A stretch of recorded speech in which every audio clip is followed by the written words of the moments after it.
I would love, it's hard for me to see, but can I see show of hands who's been to the diagnosis before? Okay.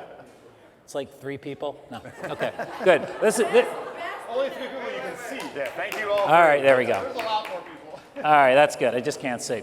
All right, so just to give you a little bit of background on how this all works, we do, and Gary mentioned it, we've got 3 brave DSOs coming up here that are actually willing to talk about the issues that they're having and be diagnosed by our 3 panelists here. So we have Josh Gwinn, he is with Optimized Practice Services. We have Maria Melone, this is her 2nd time doing this, is that correct, Maria? Third, sorry, Maria. The Caber Hill Advisors, and then Ali's probably been doing this since the beginning? Yeah, pretty much. Okay, so pretty much all experts except for Josh. I'm the rookie. Josh, a little bit about your background? Yeah, most of you guys know I spent the last 4.5 years as the CEO of Hero Practice Services. We were a multidisciplinary 7-state DSO working in the pediatric Medicaid space. Since then, I've partnered up with Dr. Jack Bayramian, and we've started Optimized Practice Services. We do really full suite, either consulting or a dental partnership organization. We're really looking for partners who understand what it means to really, put everything into your business, prepare yourself, do the right thing, culturally develop yourself and your team, and then move yourself to the next level. We're launching really in Q1 of this year. A lot of action going on, so that's how we spend our time. Great. And Maria, talk a little bit about your background and what you do at Caber Hill. Sure. First of all, just thrilled to be here. I always say this is my favorite panel to be on of the year, so thanks for having me again. And yeah, Caber Hill Advisors, we're a middle market investment banking, boutique investment banking firm. I happen to focus exclusively on sell-side advisory in the dental space. I've only been doing it for 25 years, so I still learn here and there, but happy to be with everybody today and share some bits of wisdom, hopefully. And then we have Ali Oromchian. You've seen him on stage, 4 or 5 times now. The only thing you may not know is he's also a lawyer, so from time to time on this diagnosis, there may be some legal questions that he may want to or may not want to handle. That's right. Right? We'll have to turn off the camera if I answer those questions. Right? So that sounds good. So let's bring up our first DSO to be diagnosed. We have Dr. Phil Tischbein. He is with Smith Dental right here in Tennessee. You can come over here. You can sit very nice. Apparently this is for you. I'm not sure what's going to happen, but anyway. So see if I have this right, Phil. 4 practices, 2 ortho and 2 general. So it's 4 total practices, and I partner with an orthodontist, and we do general and ortho in the same practices. Gotcha. Okay. Here in Tennessee. Yep. Kind of all over the Nashville area, from East Nashville down to Smyrna and over to Spring Hill. So Phil's got a couple of challenges here and some questions. He's got some pretty aggressive growth goals. So he's looking to go from 4 to question mark? Yes. Pretty quickly. Right. Ideally, I want to see where we can get to. Right now we're kind of at 1 a year type of growth, but You'd like to grow quicker. There's a lot of hurdles that I guess I need to do research and ask and get advice on how to go from that 4 to 10 stage, and how to kind of change our infrastructure to get to that next level.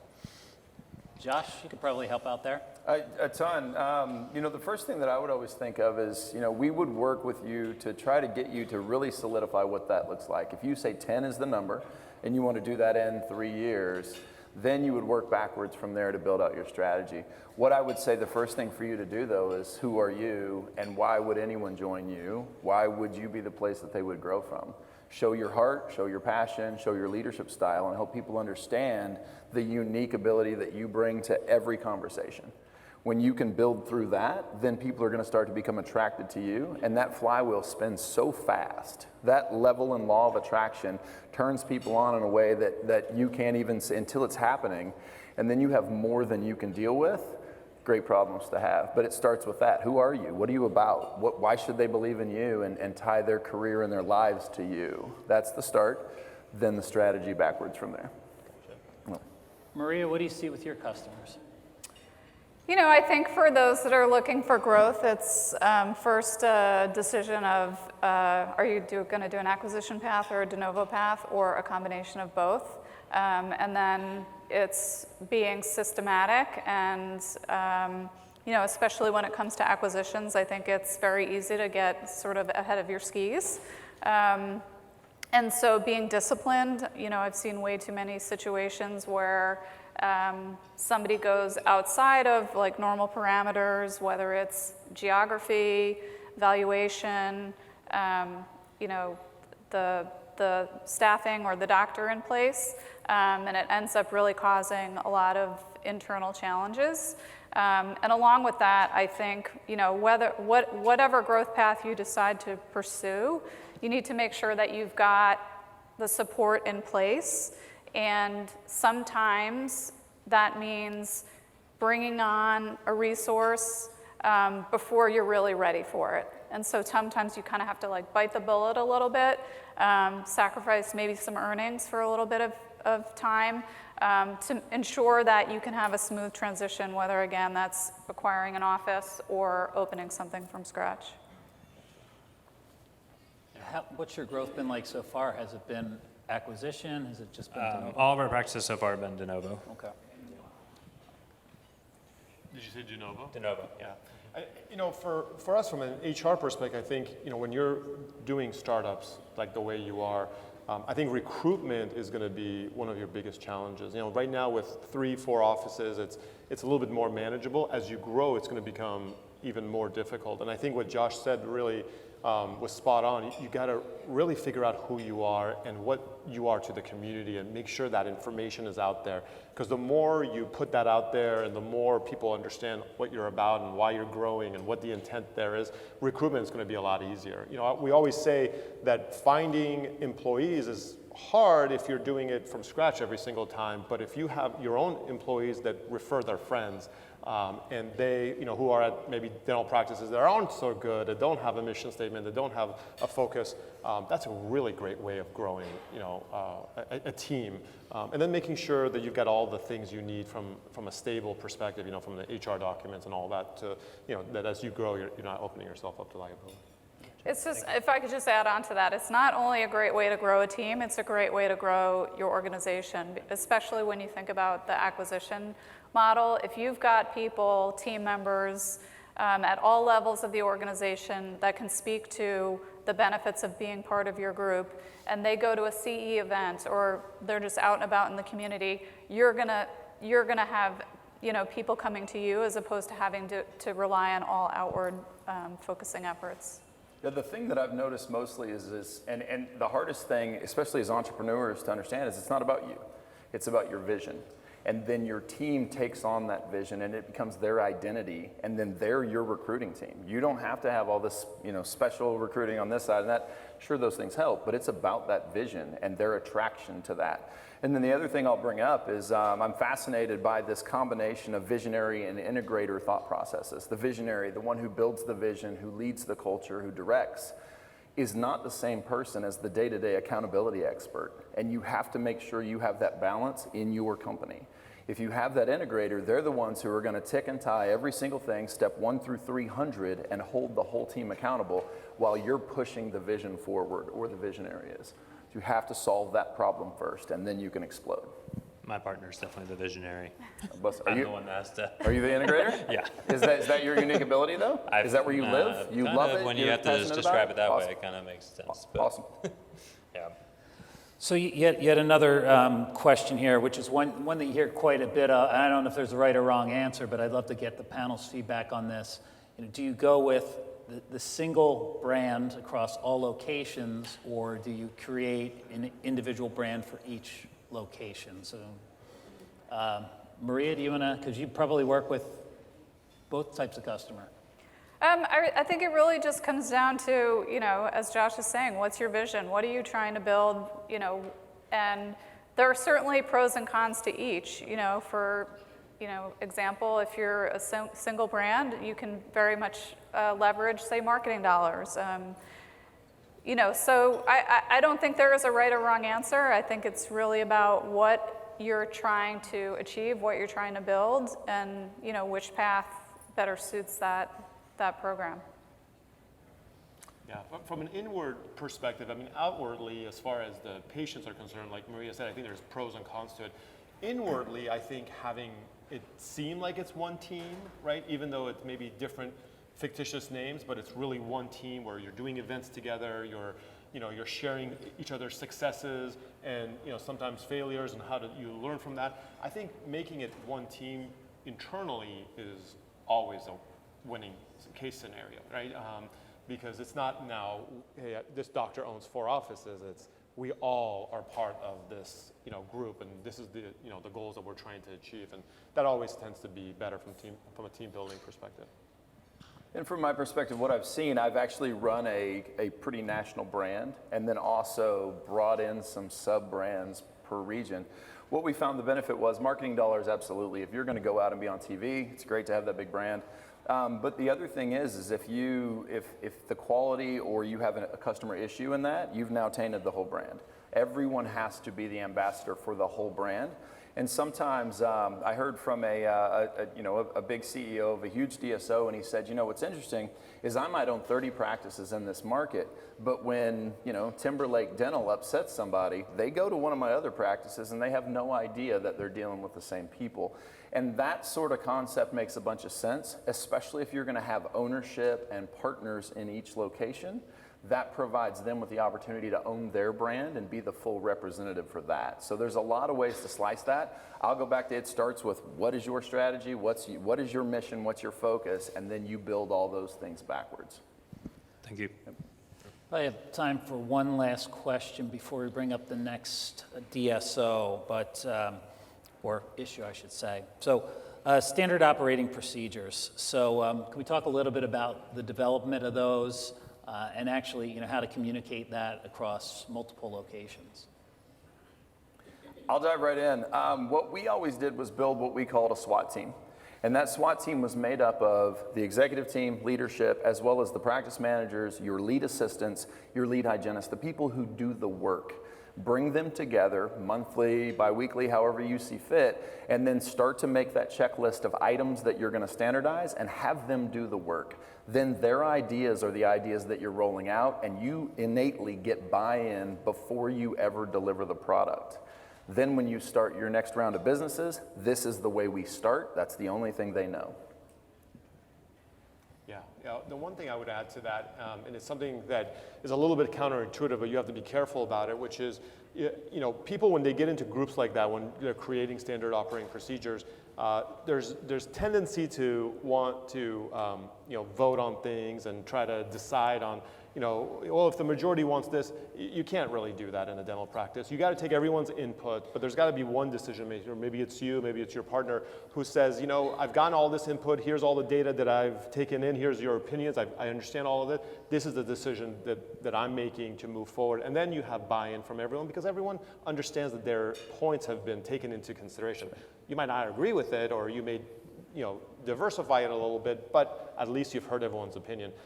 Doing it by groupthink without one decision maker tends to be a lot slower in terms of effectiveness than making a decision and running 100%. I think I would just add that as it relates to standardization, I think to the extent you can prove things are replicable, that has tremendous value for the next phase of your organization if you ever consider bringing in an investor or partnering with someone. So having all things in place while is a tremendous amount of work, can really reap some both rewards for the organization as you're growing, and then eventually if you're looking for some sort of partnership or exit. To tie that back up to what we said first, when you build that team, and directly what Ali said, the integrator's your shot caller. That's where the accountability is going to come from, and they are the final word in every room. And you lay that out as part of the quote-unquote bylaws of that SWAT team. Hey guys, I want to hear everything. There are no silly questions except the one you didn't ask, as an esteemed panelist said earlier. I want to hear every possible opportunity, but then I'm going to call a shot, and you have to march with me. Once they understand that, the teams get behind that. To Ali's point, you're hearing them. They're shaping it. They'll see little functions of their thought process in what you do. And then when they go out to the teams, they champion the process for you. And now you have an execution team pre-built into what you're doing. Thank you all. Thank you. Thank you. Final question? Are you good? I guess one final question, how would your growth plan look differently in an economy like we're in today with staff shortages, higher payrolls, and higher interest rates on loans versus, say, 6-7 years ago?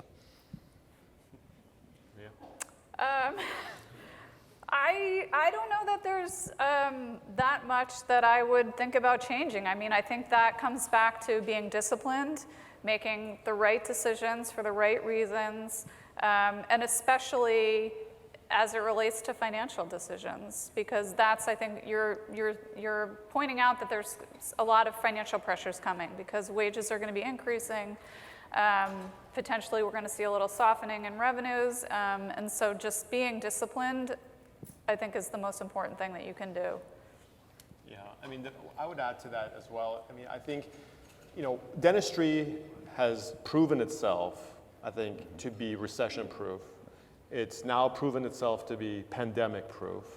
What is happening right now, though, is unprecedented for us, which is that the government is purposely trying to make people spend less money, right? They're increasing interest rates. They're changing the dynamics so they don't want us Americans to buy more, right? They want us to hold on to cash. That's why they're devaluing our 401ks and all of that stuff.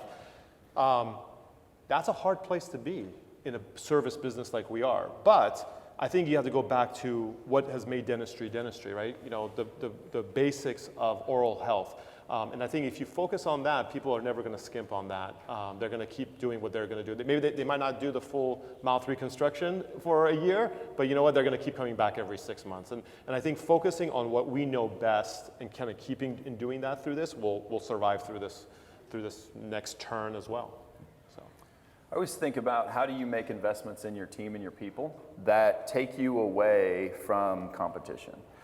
Most of the time, the way that people are increasing their wages is they're job hopping for $1, $2 in assistant ranks, et cetera. If you can lock them in either through head, heart, or financially to who you are and what you're doing, they're going to stick with you, and you're going to be able to push past that. The other thing you have on your side as a startup or a younger practice is that some of the models that you're competing against, they're baked. They've been invested in at certain levels. It's very challenging for them to cut costs or to increase costs in the people side. You're nascent enough that you can start by investing in people, and over time, if the economy changes and you can ratchet that back, awesome. But if you start this way, you're going to be able to be in a place where people are like, wait, he's doing whatever it is, employee options or equity, investability, or just a better wage. All those things separate you from the pack a little bit, and we'll cut down on the recruiting issues and all the other turnover stuff that we face. Thank you. I think that's all the time we have. All Thank right. you, Dr. Fishbein. Appreciate it. I'll grab that. All right, so next up we have, let's see who we have, Rowan Sukawala. So he is the Chief Financial Officer for Coastal Kids Dentistry and Orthodontics. Come on up. There he is. Okay, it's so dark I can't see him. There he is. All right, so a little bit different scenario. So Rowan actually has 11 locations, working on a 12th in California, right? Correct? Okay, so talk a little, and it's a mix between general and pediatric? Yeah, we have a kind of group of pediatric and orthodontic offices that are one kind of consolidated brand, and then we have a variety of separated GP offices across the state. Yeah, and so our question today and kind of what we want to talk about is, as we've grown, we have to kind of think a little bit more critically about our central team and our headquarters team and how we're supporting these offices. And one thing we've struggled with is deciding, what tasks, what resources is the office responsible for versus what tasks and resources is central team responsible for, because we're trying to navigate this fine line of the offices being self-sufficient and independent and able to make decisions and solve problems, while also making sure that the offices aren't burdened by billing and all these other administrative items, right? And so I'm curious to hear from the panel on strategies that they've seen other groups use to navigate that, and really to set us up to go from 11 offices to 20 to 30? Who wants to start? I'll start. There's a myriad, there's as many different strategies as there are groups. Start there. For you, again, I'll go back to what I said to the previous panelists. What's your strategy? Who are you? What do you believe in? And what are you trying to provide as the benefit to people to come and work with you and serve the community? If you don't know that, start there. Figure out exactly what you're trying to provide. What is your unique ability? What are you guys great at? Are there things that your internal team is uniquely better at than everyone else? But lock down your accounting, lock down your RCM, and lock down your HR and legal. Lock it down. Those things aren't up for debate. They can cost you desperately in all scenarios. So start there. Make those calls as soon as you possibly can. Put those either through vendor relationships or internally. Lock those processes, and then you can start to develop strategies and move forward. The rest of it is anecdotal. Everyone does it differently. They choose. You get to choose too, but you start with those processes and don't deviate from them at all. Make sure it's baked. HR can kill you if it's not baked. Make sure it's perfect. That's where I would start. Maria? I think to some degree it comes down to who's on your team today, what skill sets you have today, and what skill sets you think you can find in the marketplace easily. I will say, I think oftentimes people too quickly flip this switch to, I've got to decentralize everything or I've got to centralize everything, and they don't really think about what that actually means to how the organization is going to operate going forward. And it's not always the best decision to centralize things. And oftentimes people make that leap, invest a heck of a lot of money into these call centers or central resource groups, and then they realize that it just doesn't suit their model or fit how patients come into their practice are treated, the experience of the patient and or the experience of the team members and your staff as well. So it's, as Josh said, there's no right or wrong answer there. It's just a matter of making sure that you're making a decision, I think, thoughtfully and with your particular needs of your organization in mind. Yeah, I think the decision goes back to who do you have on your team right now and how can they grow into the new role. So, let's use HR as an example. It's the easiest one for me. If you have a rock star HR person in the office and they're an office manager, but they really love human resources and they're a great team player, they can communicate clearly, that's someone that if you speak to them and you get to figure out what their goals and wishes are and they want something more, that's a great person that you could potentially promote and put into a central office and then use a software like HR for Health to manage all the offices because she's got a certain skill set that is good for that. Now, the issue there is that sometimes we want people to take roles that they're not either ready for or that they would desire, right? They might be really good at HR, but they may not want to be in a centralized location. They may like the human interaction part of it in the office. So you have to, I think, be careful about that. And then if you're going to make the decision to centralize, which I think except for the call center, everything else is probably a good idea to centralize sooner rather than later. But I say, if you have to hire from outside, right? I mean, there's some great people in other industries that can do amazing work on the finance side and on the HR side, on the marketing side. You don't, have to necessarily, raise somebody from the current team, but you need a software.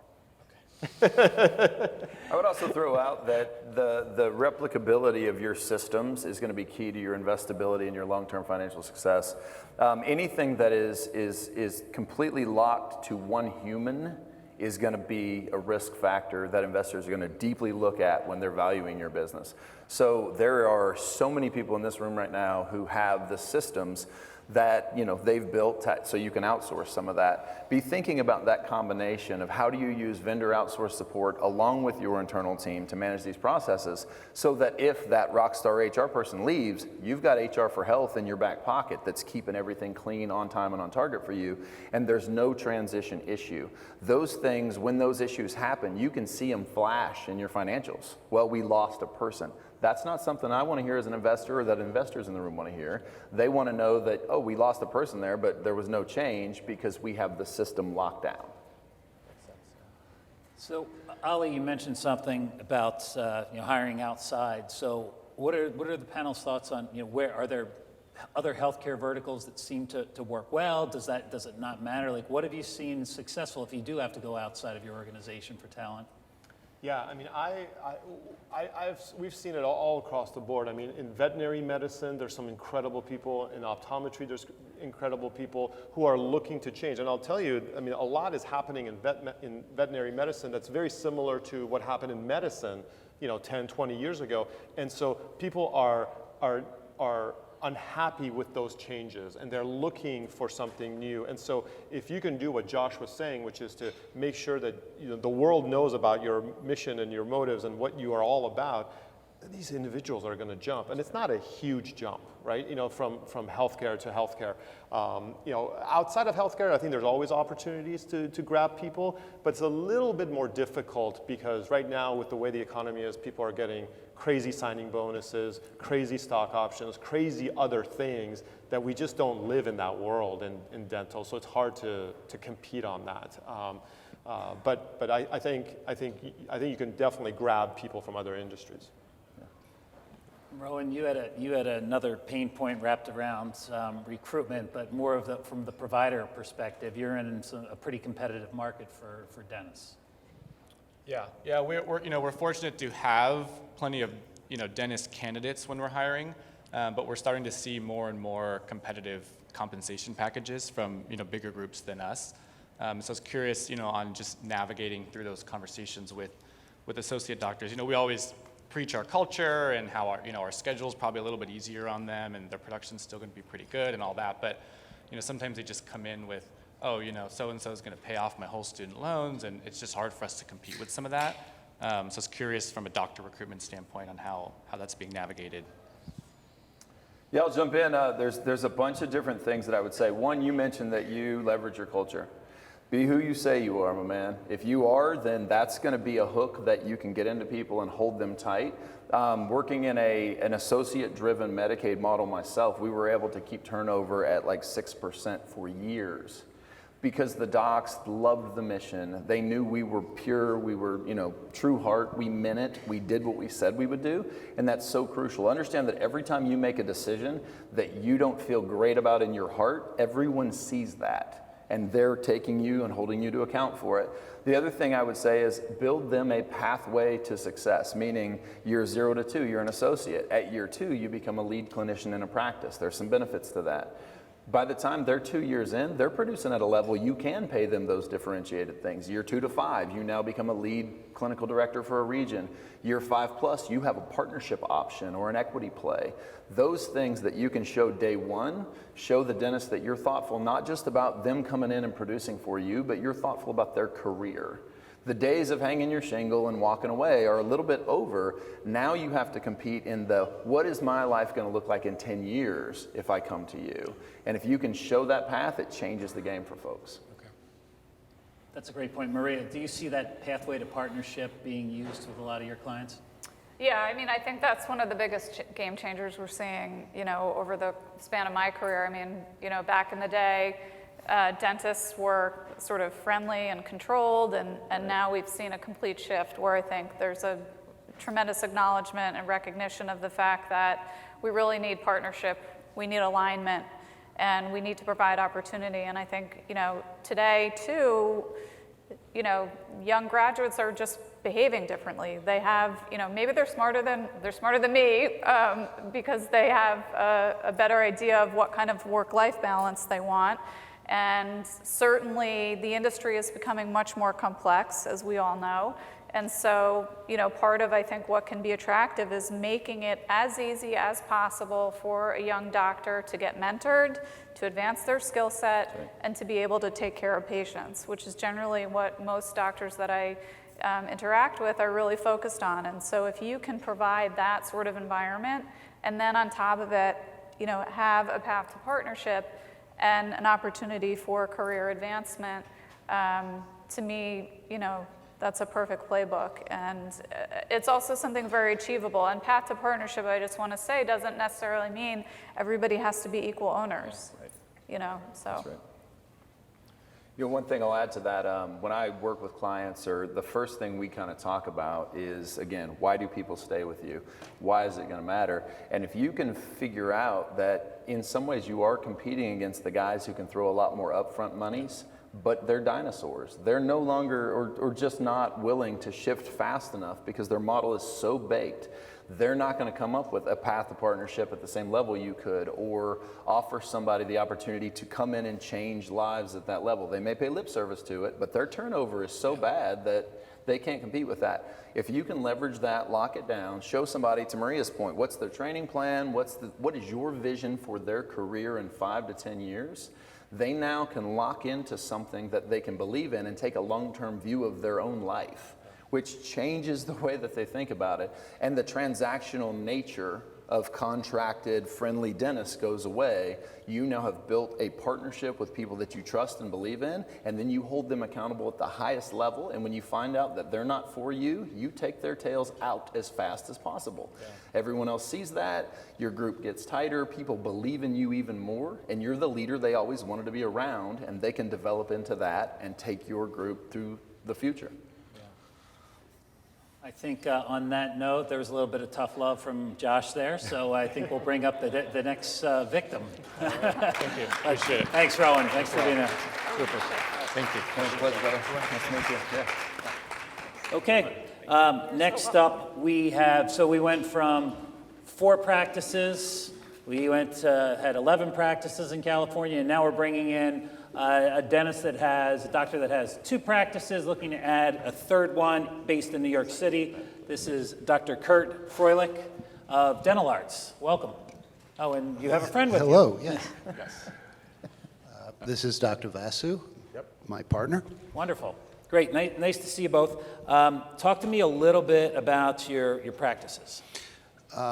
Okay, so we've got right now 2 locations in the Hudson Valley of New York State, which is about 90 minutes north of the capital region. And we're in the process of acquiring a 3rd practice right now. Okay. One of the questions that came up was, correct me if I'm wrong, the 2 practices you have are both PCs, right? They're operating as independent entities, and Yes. you're wondering, okay, as we scale up, when do we bring them together, create that single support structure, that legal entity? When do you do it? Do you do it now? Do you wait? So, Maria, I'd love to start with you, since you probably run into this quite a bit with your clients. And I want to just add that please. we treat both practices right now as though they're one. So one of the things you mentioned, as far as the way we treat it, not legally, but as far as just the practices themselves, we treat them as one large practice. All our meetings are held together. Everybody's involved. It's basically, as far as we're concerned, it's one organization. Anybody we hire is told they may have to go to either location. They may be based in one location, but as the needs arise, or if we're cross-training, whatever we're going to do, we're going to move them from location to location. So really, I'm asking, the question was from more of a legal point of view and, stuff like that. Yeah, I mean, I think there's legal considerations, there's financial considerations, and there are operational considerations to your structure. And having multiple legal entities can create some challenges, especially personnel-wise, when you want people to work across different locations, which may be different entities. So I think it's more about thinking about the strategy of what you're trying to achieve, how much growth do you want to accomplish, and then what best supports that model. The other thing to think about as you think about the multiple entity strategy would be ownership. And so there's pluses and minuses to separating offices into different entities and having different ownership. The negative I see with that is potentially you only have people that are invested in that particular location as opposed to the group overall. So those are some things that I would advise you to think about and determine what is the best for your organization and what your ultimate goal is going to be. Yeah, I mean, from a legal perspective, I think all too often, I think we see people set up their management companies very early on. You know, they have one office and suddenly they have a, you know, group, you know, management company or DSO, and they try to grow from there, and it just kind of overcomplicates things. I think if your plan is to go from 2 to 3, 5, 6, you know, and so on and so forth, what we typically see on the law firm side is that like at the 4th, 5th office that suddenly management companies start to be created. Some centralization occurs, hopefully not the call center, but other things start to happen. And then as things kind of progress, and now you've got centralized marketing, HR, maybe payables, insurance, you know, things of that nature, billing, then you can kind of continue growing and then maybe get your call center and things set up as well. Like as Maria said, there's a lot of considerations from an operational perspective. Legal structure-wise, it's very easy to set all of it up. But structurally, you know, operationally with the partners and the providers, there's a lot to think through there. And especially between the two of you as well as partners, you know, what percentage do you own of the management company and how is all that split? I mean, you need real professional consulting before you jump into it. Sure. Yep. Well, you had mentioned it earlier that you do treat the two as a single entity, even though legally it's not. So how do you do that exactly? Like I said, we do it because our approach to everybody in the organization is basically this is one big practice. It's not two separate, you know, here and here, and we're just basically one big practice. So we do everything together. We cross-train people. We have managers swapping back and forth, doctors going to different locations, patients going to different locations. It's something that we try to do. We also have basically, as far as, you know, the physical layout of the practices, we've tried to keep design elements, you know, contiguous from practice to practice. So, you know, and setting up, you know, all the structure, as you say, you know. So you mentioned that you're adding a third. Is that a de novo or is this an acquisition? No, it's an acquisition. Okay. And so, you know, what does that look like? I mean, timing-wise, is that relatively quickly, or? Probably by the end of the year, yeah. Okay. Now, will that doctor come in as a partner, or are you just buying him out and then as an associate? You want to answer that? Well, there's one associate there, but I mean, we're acquiring the third practice, and we're gonna be partners together there. So it's Gotcha. yeah. Okay. Yeah. Right. Can I add something? I'd like to ask Josh actually a question about this. We see a lot of practices, a lot of DSOs that buy offices and the associates are there, right? Mm-hmm. Josh, I'm sure you have faced that as you were growing. How did you incentivize the associates to stay and stay with the practice, you know, moving forward? Yeah, my thought is always a pathway to ownership. When you have people who are bought into, again, start with your vision, start with your strategy, sell them on that first. If they're the right people who agree with you and believe in what you're trying to do, then you incentivize them with a pathway to ownership. The last thing you want is a continuous turnover situation with that associate, especially in a nascent, you know, acquisition that you're just trying to prepare. The other thing that I would tell you to think about, and you've heard me say this before, is go back to the beginning, start with all the hard conversations today. What is your strategy? What are you trying to accomplish? What does 5 years look like? What are you doing in 3 years, 1 year, next quarter? Build out your program, your action plan, get a project manager that holds your tails accountable, or one of you do that work, and then execute. Once that's done, these questions are, I don't want to say they're easy to answer. You know, what Ali does on the legal side is super complex and all the things, but that's what he does. That's what, you know, many of our industry legal partners do. You have the resources to execute on any of the things. What we can't do for you is tell you who you are, what you believe, and why people should believe those things as well. Once you solve for that, the rest of this, you've got an army around you of people who can come together and help you build your empire. Yeah. That's really the game. I mean, we're a small group right now, and we definitely want to grow pretty rapidly. So what are some of the challenges that you think we are facing in these early stages in order to get to that point? I mean, what kind of pitfalls do we kind of have to avoid? You're going to get sick of hearing me say this. The biggest challenge you have is not knowing what you want to do. When you lay that out and you have a vision for your future, then others around you see a vision for their future through you. And what people, in my experience, are looking for more than anything out there, and if you ask the folks you run into, what they're looking for more than anything is something to believe in, a purpose and a destiny for them and themselves through what's possible. You have to be the provider of the vision of what's possible in their lives. And once you develop that, you can move forward. The pitfalls are not having that and then just going through and buying a bunch of crap and trying to cobble it together, and you're going to get hammered by the investment bankers and by the investment community, and we're going to end up taking that crap off of your plate for way less than you expected. You're going to be left going, I just don't have what I thought I had. And we're going to take it then and provide a vision for the future, the success plan, the strategy, and we're going to execute because you didn't. That's the biggest pitfall that I see from young entrepreneurs, dentist entrepreneurs all the time, because you don't start with the hard questions first.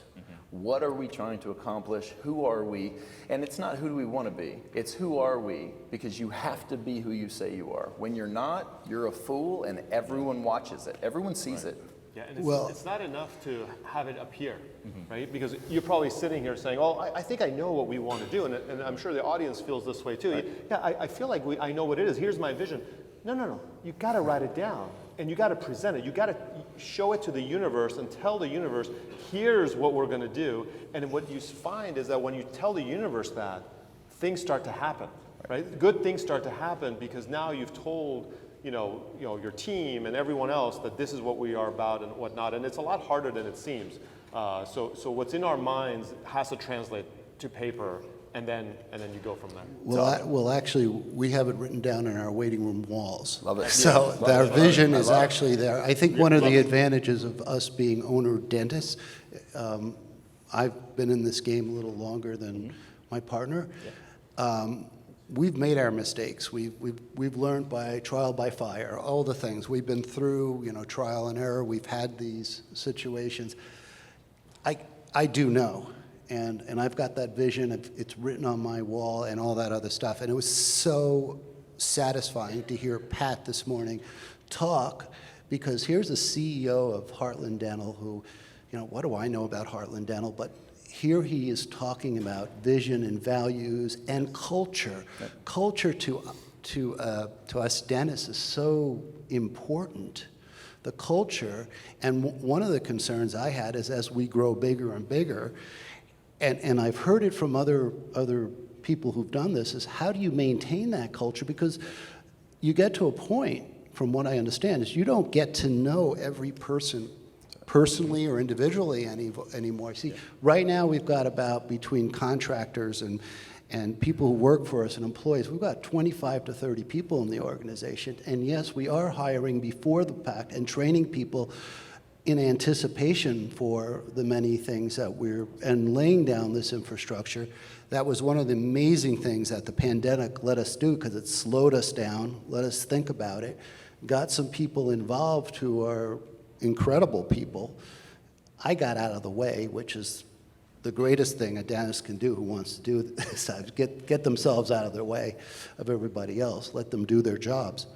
Josh is the king of culture. Yeah. So how do we go? And then when you've got that 10 offices and you've got hundreds of employees and you don't know everybody personally, how does that? Or are you just saying that people who are enrolled in your culture basically? Yeah, I'll give you two pieces of advice. The first one is, if you've already baked strategy, culture, thought, you know who you are, you know what you can perform to, find someone in this room who is an operational home run hitter and let them work you through a strategic plan that you can execute to develop your company. That's step one. There's a ton of people in this room that can help. That's what many of us do. That's step one. For the culture question, my last gig, I had 70 practices and 1,350 teammates across the country. But every single one of them, day one, the first thing they did was go through a training on what it means to be a hero and what our virtuous cycle meant. In Hero, the virtuous cycle was all about understanding who the real boss is, and it damn sure wasn't me. It was every kid and every mom who walked into our practices every single day. Correct. And we hit that all day, every day. Everyone who knows me has heard me talk about little bosses 1,000 times, and you have to over communicate. And what that means is when you're sick of hearing yourself say it 1,000 more times because they still don't know, and you hammer it and hammer it and hammer it. And then when you go into your practices and you hear them speaking your words, hammer it some more, and hammer it some more, and hammer it some more. You're That's what we almost do. there. Keep on hammering it. That's the game. Culture is a never-ending climb up a mountain to the greatest place you've ever been, because it's what you're building your vision. I always think, if you've never really had a dream, it's impossible to have a dream come true, right? But if you build your dream culture and then you start climbing up that mountain, you're going to spend your whole life and your whole career building the process and enjoying the climb towards your dream coming true. Correct. Great way. Yeah. All right. Maria, any final thoughts? And Ali? You know, I think overall what I would say is it just comes down to doing the work. You've got to do the hard work. One of the most successful dental groups I've ever worked with was very committed to this. They had a strong leadership team, they had a strong meeting structure, and they spent time with each other, but they put the work in. And it's a sacrifice. People have families, they have lives outside of work, but you've got to put the time in, and then you'll get the results. Yeah. I'm just going to end the way Josh ended. Let's make our dreams come true. Well, thank you very much. Thank you very much. Thanks to the Dental Arts team. Thank you, panelists.